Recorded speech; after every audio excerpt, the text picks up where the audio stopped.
শিক্ষার্থীরা প্রশ্ন ঘুরে দিকে লক্ষ্য করো, ঘুরে কি আছে দেখো তো।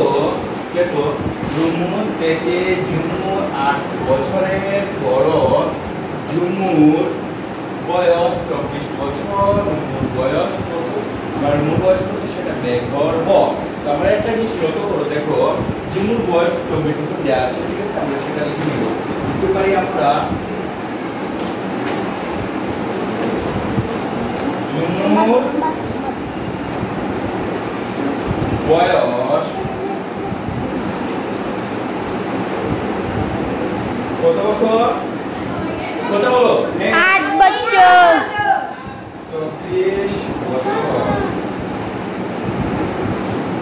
একটা জিনিস লক্ষ্য করো, আমরা এটা একটু সরিয়ে লিখবো, ঠিক আছে? দেখো তারপরে লিখবো রুমু থেকে ঝুমু 8 বছরের বড়, বড়রে আমরা বড় যেহেতু বড় সেহেতু আমরা কি লিখতে পারি? দেখো রুমু থেকে ঝুমু 8 বছরের বড়, ঠিক আছে? কে বড়?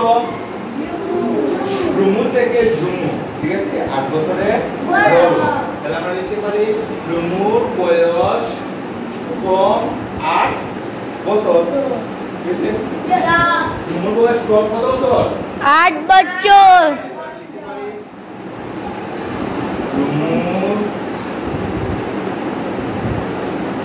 বয়স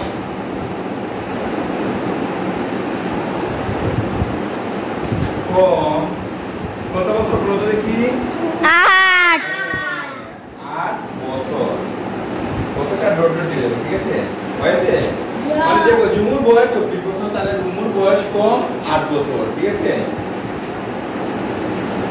তাহলে বিয়োগ করে নেব, ঠিক আছে? তাহলে কত দেখো 4 থেকে 8 বিয়োগ যাবে না, 10 এর পরে থেকে 1 10 দিয়ে 14 হয়, 14 থেকে 8 বিয়োগ করলে কত থাকে? 6, ঠিক আছে? 6 আর এইগুলো থাকবে 1 একবারে কত বছর, ঠিক আছে? তাহলে এটা কার বয়স আমরা বলতে দেখি? রুমুর বয়স, ঠিক আছে?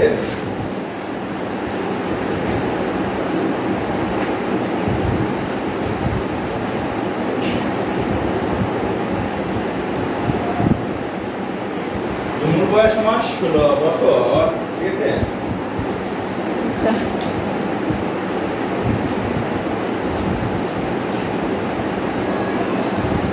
তাহলে এটা যদি না হলে এটাও লিখতে পারো, তোমরা যদি ভুলে যাও তাহলে আমরা লিখতে পারি রুমু থেকে ঝুমু 8 বছরের বড়, ঠিক আছে?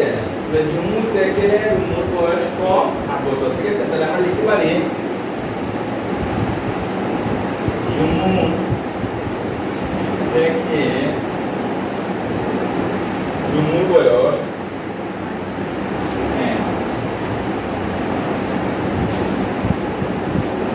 এই তো ঝুমু থেকে রুমুর বয়স কম 8 বছর, এভাবে লিখো, সুন্দর হবে, ঠিক আছে? ওকে, যদি বুঝে থাকেন তাহলে হ্যাঁ উত্তরটা লিখে নিন, ঠিক আছে?